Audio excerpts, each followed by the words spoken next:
Hello, this is Brian. Today is Monday, August 7th, 2023, and I'm here in the San Bernardino National Forest at the Heaps Peak Arboretum.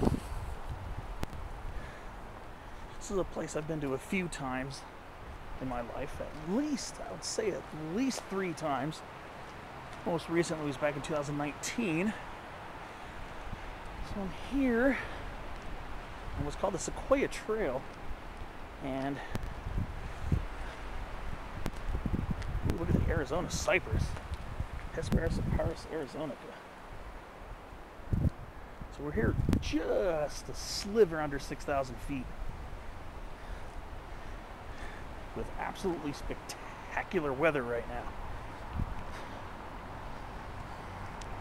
So I have an extra day off this week, so normally I'm off Tuesday, Wednesday, but I have an extra day Monday, so that's why I'm out here already, trying to finally get some fresh air into the San Bernardino Mountains, which I haven't visited in over 2 years. Now that I live all the way down to San Diego County, it's a lot harder to, it's a lot more effort to get out here. So, let's see. I'm going to take the Sequoia Trail. It goes by a grove of very nicely growing giant sequoias. What we have here, though, is giant sequoias, probably one of giant sequoia's closest relatives in California. Maybe not the closest relative, but definitely the closest relative here in Southern California, naturally. This incense cedar here, Calocedrus decurrens, which is very abundant in the San Bernardino Mountains. So it feels great to finally be in one of my awesome transverse ranges. The San Bernardino Mountains, San Gabriel Mountains, all the way to the Santa Ynez Mountains and Santa Monica Mountains. So they're called the transverse ranges, and they range from west-northwest to east-southeast. So right here is Highway 18 that takes you up from the 210. I was going to go up to 330 through Running Springs, but apparently there was a fire closure on the road. So I ended up going backtracking, going up to 18. And of course, California black oak, of course, very abundant here. That's Quercus kelloggii. Fully verdant here in midsummer. And let's see what else we got. There's a lot of my usual suspects. Oh, here we go, Tarragon right here, or dragon sagewort, which is Artemisia dracunculus, which is really cool. So yet another species of Artemisia found here in Southern California. It's nice to get a break from the heat. So I've been living in, down in the El Cajon Valley, and it's been hot and also humid as heck. But over here, it's probably in the mid to upper 70s right now, and it's not really humid here. Look at that black oak. Wow. All right, looks like I'm gonna have to switch batteries, so I'll catch you on the next clip.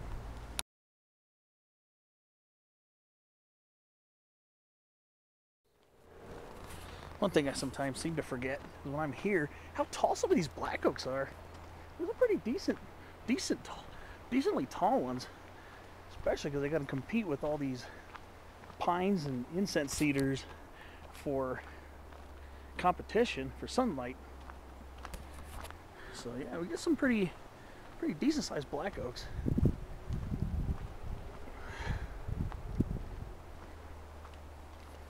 I'd say some of the largest trees in these mountains, some of those are actually in the Lake Arrowhead area. Or really tall Pacific Ponderosas and sugar pines live in there. And then we got some big ones over in supposed to be in the Vivian Creek area, which I haven't visited yet. But yeah, look at that black oak. That's quite an impressive specimen right there. That is an absolutely stunning Quercus kelloggii right there. Oh, wow, that's a big tree. Wow, that's pretty nice. And of course, we're in the realm of Pacific Ponderosa Pine and sugar pine. Sugar pine's here too. There's a lot when you're driving up to 18. It just feels great to be in a mountain range I've loved for many years, ever since I was a kid. I've always loved these mountains, and hoping to get into some more substantial hiking tomorrow because I'm staying overnight.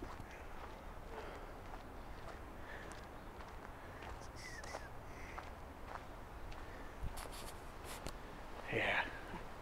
Of course, we've got white fir kicking in over here.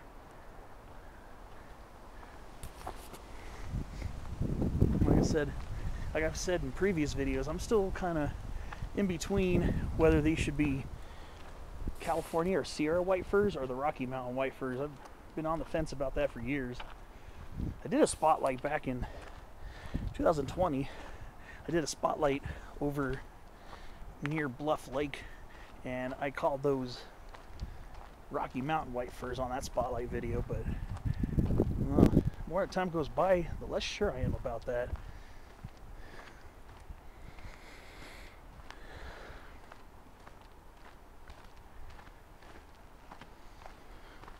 Sure I am. One thing about this area is very densely forested.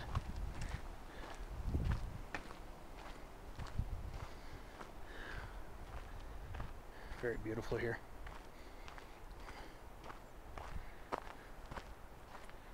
Yeah, lots of young white firs here too. One thing I had missed for so long, because I haven't been in their natural range in a while, driving up here, finally getting to see big cone Douglas fir for the first time in a long time. Up close, relatively up close.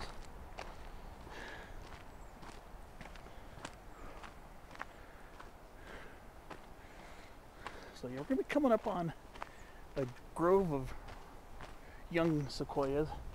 I've seen those groves every time I've come here.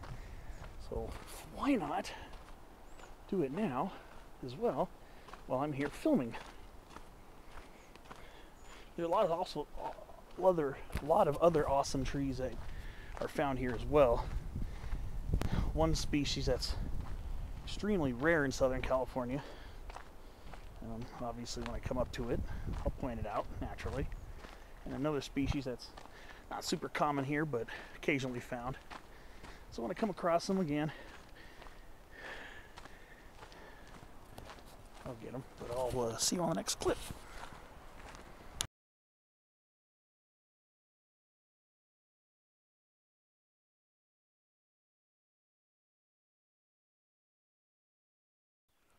So I'm entering this beautiful, shady little glen right here.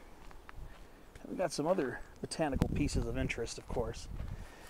And here's a Sierra currant right here, Ribes nevadense. And it's getting those little blue currants, little blue fruits on them. Which is pretty common in these mountains as well. And then there's another plant right here called buck lotus. And this is Hossackia crassifolia, variety crassifolia. A little bit later on they'll probably be flowering. I think we might be a little early for that right now.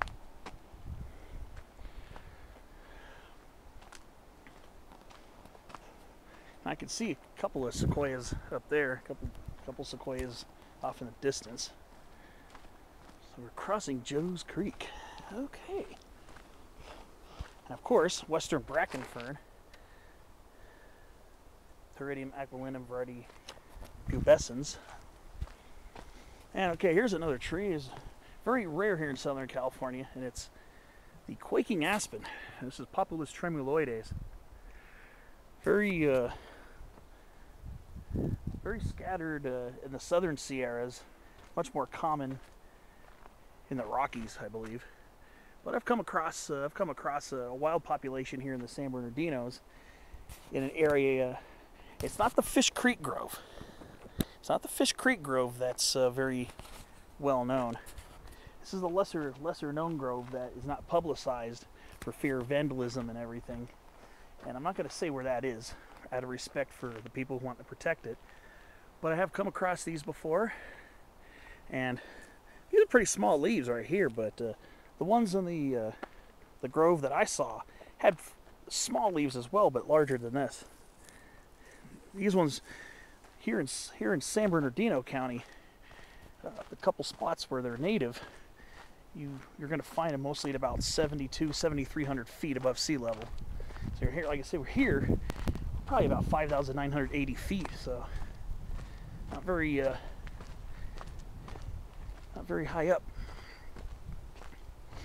The weird thing is, as rare as they are here in Southern California, once you go into northern Baja California Norte, they get supposed to be pretty common in the Sierra de San Pedro Martir. They're supposed to be pretty common there, actually. I don't know if they're as common as they are in the Rockies or the Central Sierras, but definitely more common than here. Most aspen trees we'll see here in the San Bernardino Mountains are planted. Alright, well, here's a younger giant sequoia right here. A couple of young ones. Actually, here's another one here. Sequoia dendron giganteum.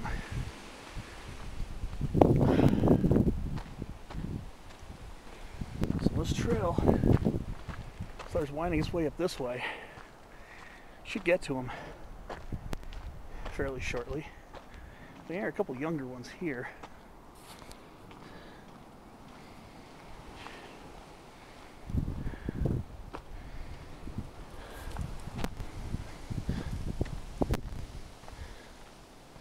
But yeah, the aspen grove I was talking about, the unpublicized one.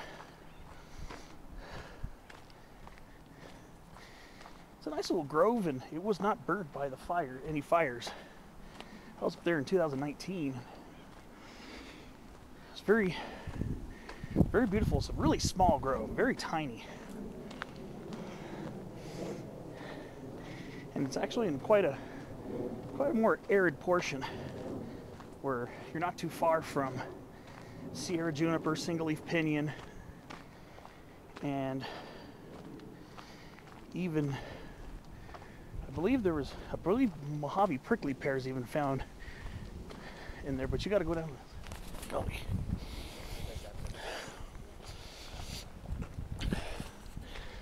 And basically,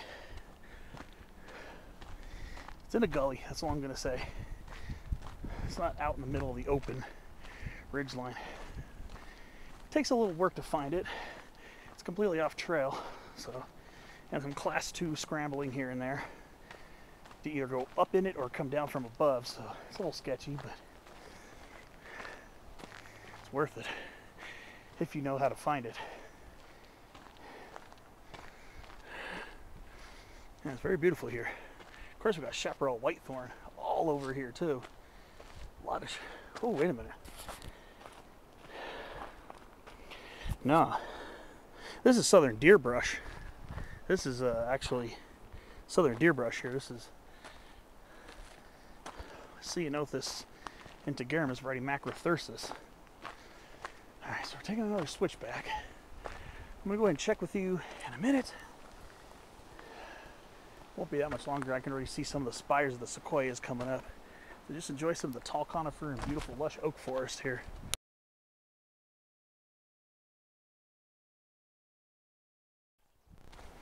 Alright, now we're coming up on some knobcone pines. Okay, Pinus attenuata. A couple younger knobcone pines over here. And these look like coulters.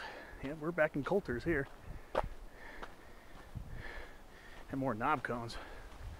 Sometimes knobcones and coulters can be kind of similar looking, but coulter pines got the longer needles. Horseshoe Spring spur. We'll explore that for a minute. It's a short little spur trail, so.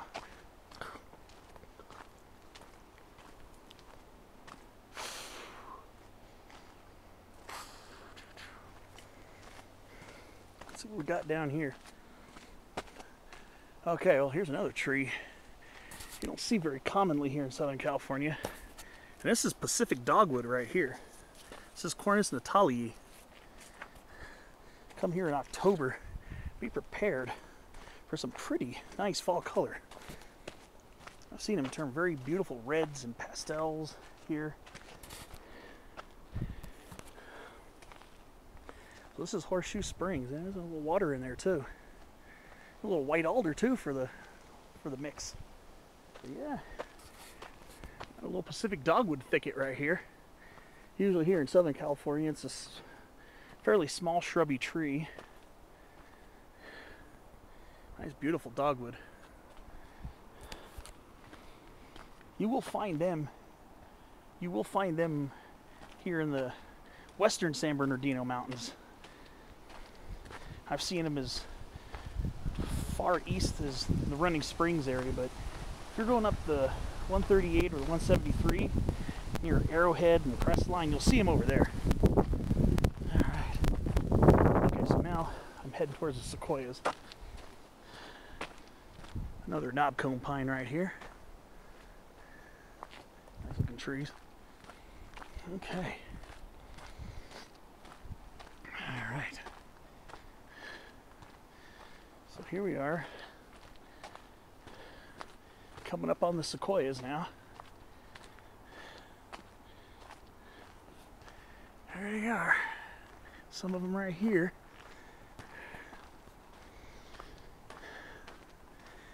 Yeah, they're starting to get really big. This one right here is starting to really get big. This is it right here. Sequoia giganteum, and this one's already got a big base on it. Of course, if you've gone to Sequoia National Park or Trail of 100 Giants, like I've been to those areas, obviously they're much larger, but this one, look at the base of this sequoia right here. That's not bad for Southern California. Very, very noble tree. I don't believe I remember seeing this one. I know I've always seen the ones on this side of the trail. But yeah, this is it right here. Sequoia giganteum, a double-based, pretty big tree. It's probably about like 170 feet tall, probably. It's a pretty big tree. Here's more of that Sierra currant right here. So beautiful shrubs. And here's something I have not seen in a couple years as well. Let's see. Well, let's make sure I'm looking at what I'm looking at. Yeah, we got Scouler Willow right here, Salix scaleriana. Been wanting to see this for a while too. That's a Scouler Willow. It's very similar looking to Arroyo Willow, and sometimes can be confused with it. Salix lanceolipus, the Arroyo Willow. It's very similar.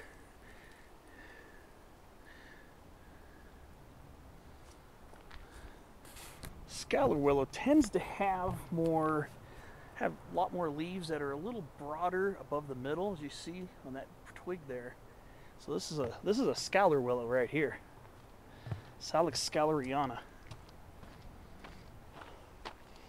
All right, so here we are, some of the smaller yet still very lushly growing giant sequoias right next to these Pacific Ponderosa pines here. But yeah, they've definitely gotten bigger since when I was a kid. I was here in my teenage years, and I remember these trees are definitely smaller. That was over 20 years ago, of course. But yeah, they're doing very well. I know some light fires have affected this area. Yeah, I could just kind of see some fire scars there. It must have been just enough to get these young sequoias right here going. These are the young ones right here. And here's a young Pacific dogwood right here. Sometimes also called western or mountain dogwood. Again, usually they're kind of shrubby, small trees, sometimes large shrubs. But they're definitely more tree-like than the, we have at least another species of dogwood. Quercus, it's a subspecies of Quercus sericea, the creek dogwood. But yeah, these sequoias are definitely getting big. You can tell they had a little bit of fire scar, so fires here in the last decade or two definitely came through and must have scarified some of the seeds or opened it up briefly for some of these to germinate. There you go. There's your sign right there, your interpretive sign.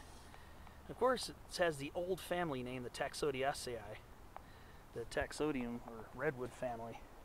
They're related to Dawn redwoods, bald cypresses, coast redwoods. Thing is, though, that family, the Taxodiaceae, has been merged in the Cupressaceae.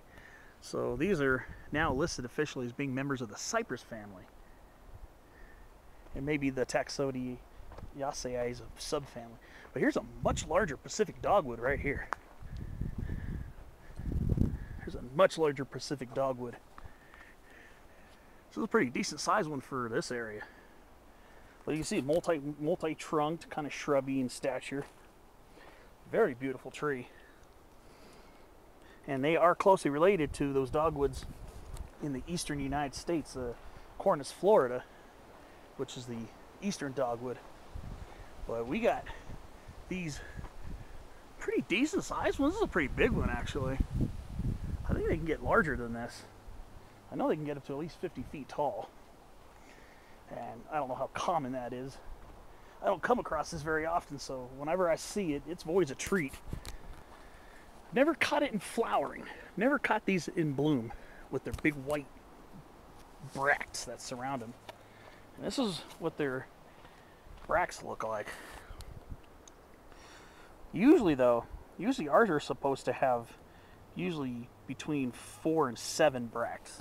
So usually with the eastern dogwood, it's usually 4 bracts, but yeah, it's a pretty nice size one. It's about 30 feet tall. Very nice thicket of it over here too. Like I said, alluding to their often shrubby behavior. So yeah, I get to enjoy some sequoias, get to enjoy some dogwoods, and of course, sequoia's relative, the incense cedar, that's everywhere around here.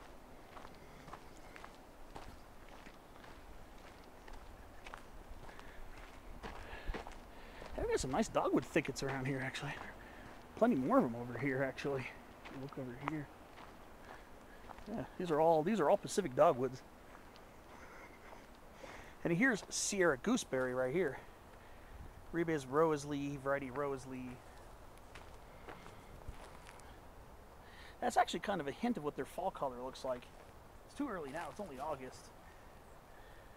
And it's very summer-like, but towards fall, they start turning purple and pastel and red. Very beautiful fall color on this little small growing shrub. And here are the gooseberries, right there, hanging right off of the branches there. That's what the gooseberries look like. Bristly, like your typical gooseberries.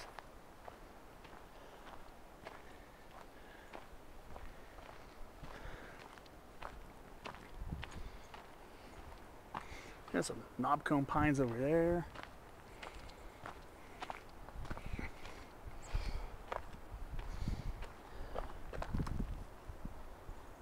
Some Pacific Ponderosas here.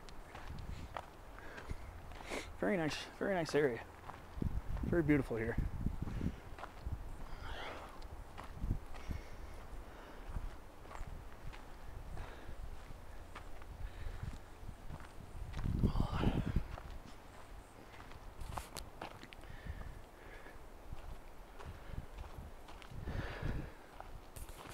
All right. I'll catch you on the next clip.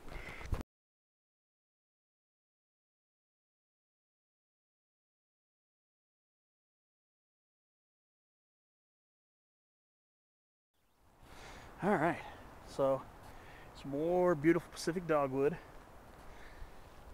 more buck lotus, and now we got pine drops right here. That plant is actually a member of the heath family, the Ericaceae. I think it's what they call a mycoheterotroph. I think it relies on the fungus in the soil, I believe, because you don't see any chlorophyll or green parts. So I think that's what this is. I think it's a mycoheterotroph.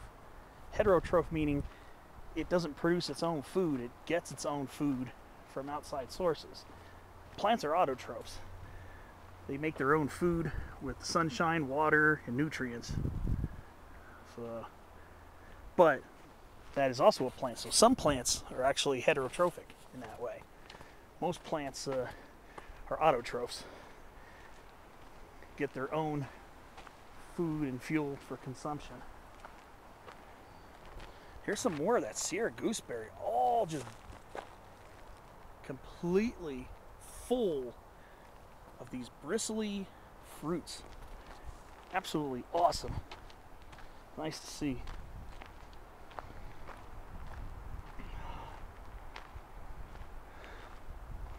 So we're almost back at the entrance station over here. Really cool. Had to at least get out and get some video if I don't get any big hiking in today.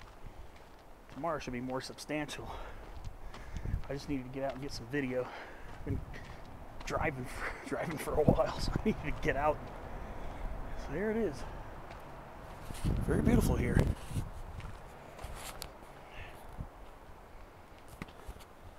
Ooh, a baby California laurel.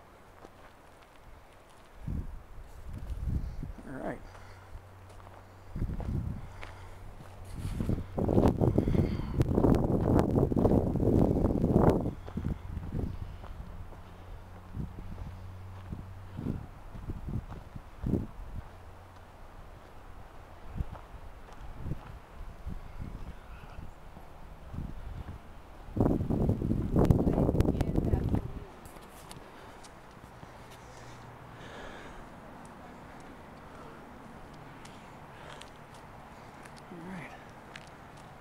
Here, garden here.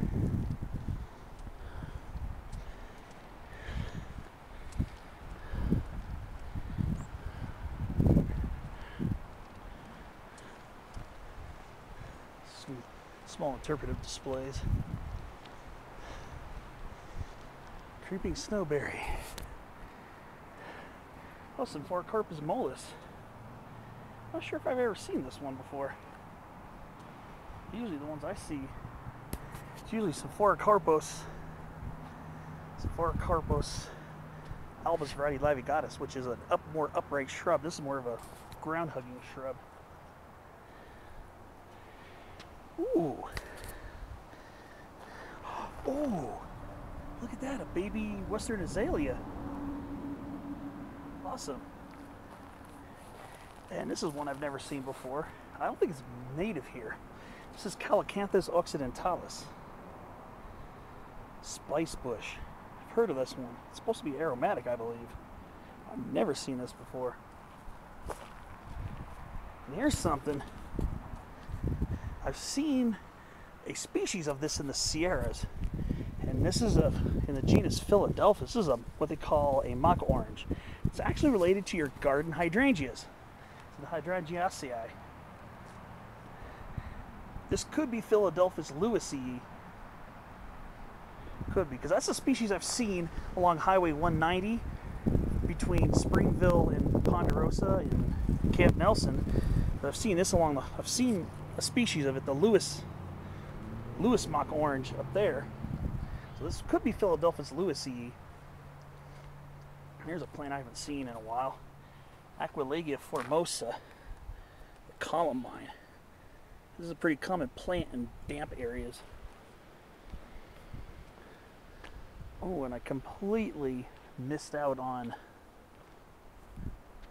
Picea pungens. This is the blue spruce of the Rocky Mountains. Looks a lot like our white fir, doesn't it? Very similar. But white fir has its needles mostly along a plane, sometimes curled up, whereas spruce has sharp prickly needles bottle brush, in a bottle brush arrangement. So that's a spruce, and that's a fir. Just a little interesting thing there.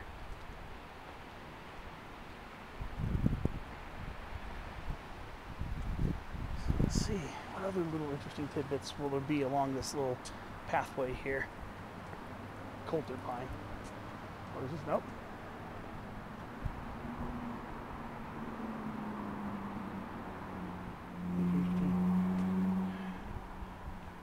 Wow. Ooh, looks like we might have pink Bract Manzanita. Oh, California box elder. Ooh. Acer negundo subspecies californicum. Oh, buddy. Nice. Yeah, this is a species of maple. Box elder. You hear that name, box elder? The common tree that grows and spreads like wildfire when it establishes. It's actually a species of maple with compound leaves. You see here, this is a whole leaf right here. This is leaflets of 3. So it kind of looks more like an ash tree a little bit, because sometimes they have leaflets of 5 occasionally, sometimes 7, I believe. I've seen this actually near where I live in Santee, over at Mission Trails. There's actually a nice box elder maple near the Mission Dam trailhead. So this is native, and it's not extremely common, but you'll find it scattered here and there. And those are the seed keys of the box elder maple. Of course, we've got another quaking aspen. Quaking aspen bark right there, smooth grayish white. All right. I think I'll have at least another clip before it's time to go.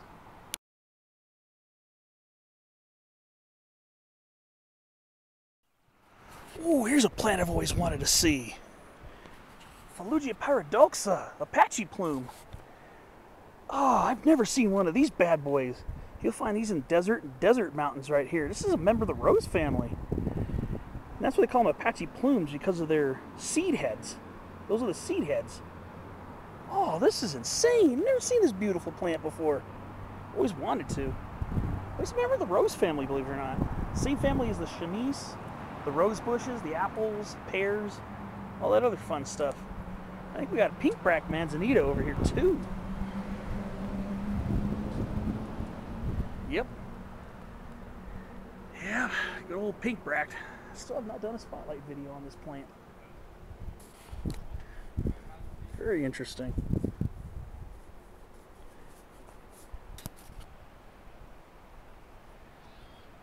Hartweg's iris. Here's one I've never seen. Ooh, pretty cool. Ooh, sulfur buckwheat. Artemisia umbellatum. I'm not sure what subspecies this is, but this is sometimes you'll find this a lot of times on the sunnier, drier slopes here in the San Bernardino and the San Gabriel Mountains. And this is what they look like in their summer blooms. Yeah, this is a variety or subspecies of Artemisia umbellatum. And here is our Western redbud. Luckily, I was able to do a spotlight on this plant when it was in full on kick butt bloom back in early May. Yeah, Cercis occidentalis. Oh yeah. I was lucky I caught it when it was blooming. Maybe in fall though. Sometimes our redbuds have been known to occasionally change really crazy color too. So if I catch that in bloom, catch it in fall color, I'm gonna have to get footage of that, because sometimes they can change nice colors. Usually it's a yellowish color. Ooh, I've never seen this one. I might have passed by it. Monardella odoratissima, a member of the mint family. I'm just gonna very gently rub the leaf. Ooh, yeah, it's very minty, very fragrant plant. Really cool. And here's more of that Western Bracken Fern right here.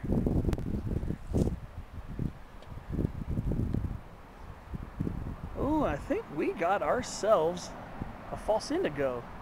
Probably a Morpha californica, variety californica, probably. Like a Western, it's a type of false indigo right there.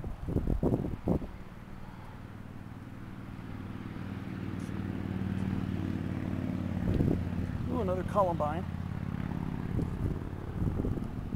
Golden Currant. Rebes aureum.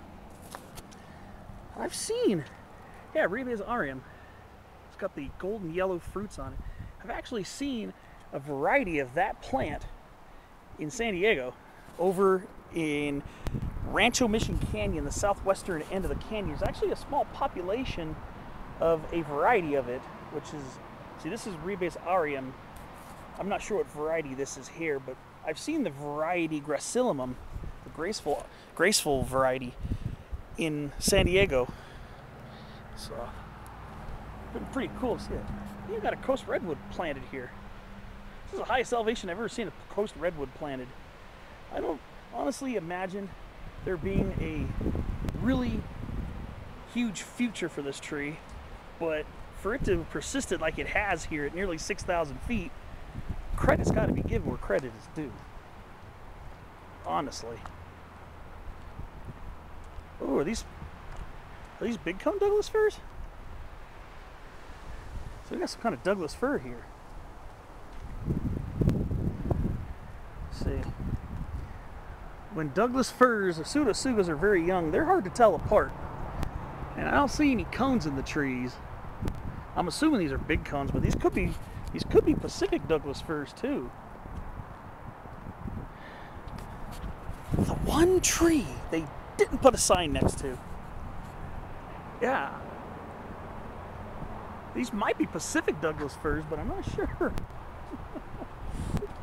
Oh man. If I see a sign or something, if I see a sign like a, I might look at the pamphlet, see if there's a pamphlet. I'm just going to look at it really quickly to see if they shed any light on that, because that's kind of interesting. Of course, they don't happen to have an interpretive sign next to it. Like I said, Douglas firs, when they're young, Douglas firs and big cone Douglas firs are pretty tough to tell apart. I think the buds on Pacific Douglas firs are supposed to be a little longer and a little pointier, I think. And we're usually looking at winter buds, though. The buds have stopped producing any outward growth, but the buds haven't developed yet. So yeah, I'm not sure about this one. I'm gonna go see if I can get educated about that. I'm gonna go see if I can find a pamphlet. I'm curious about that. I'll catch up with you momentarily.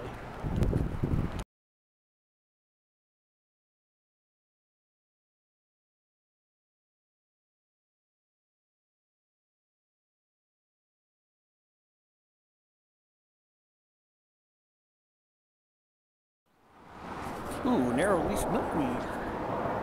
Asclepias fascicularis. Blooming up here. Really cool. Wow. This is basically going to do the last bit of it for today. At least for this video. There's California rose right here too. Very beautiful here. Yeah, last time I was here was in 2019. I might still have that video somewhere in my archives, or clips. If I find it, see if I can make a video of it. There's a beautiful Matiliha poppy. And I believe here we probably have Coulter's Matiliha poppy. Yeah, this is Coulter's Matiliha poppy right here. This is Rhamnia coulteri. I can tell this is Coulter's by the flower buds. Flower buds are hairless, and there's a little beak at the end of the sepals here. So that's how I know this is Coulter's Matiliha poppy, Rhamnia coulteri, as opposed to the other one, the hairy Matiliha poppy, Rhamnia trichocalyx. See, on Rhamnia trichocalyx, there'll be small to medium-sized bristles here on the buds. So this is Rhamnia coulteri, Coulter's Matiliha poppy. Pretty cool. And as the name does imply, it is a member of the poppy family, Populus. Oh, before I go, it's been a while since I've been up to one of these. Flannel bush, Vermontodendron californicum. And right now it's going into seed because it's developed into very fuzzy, bristly seed capsules.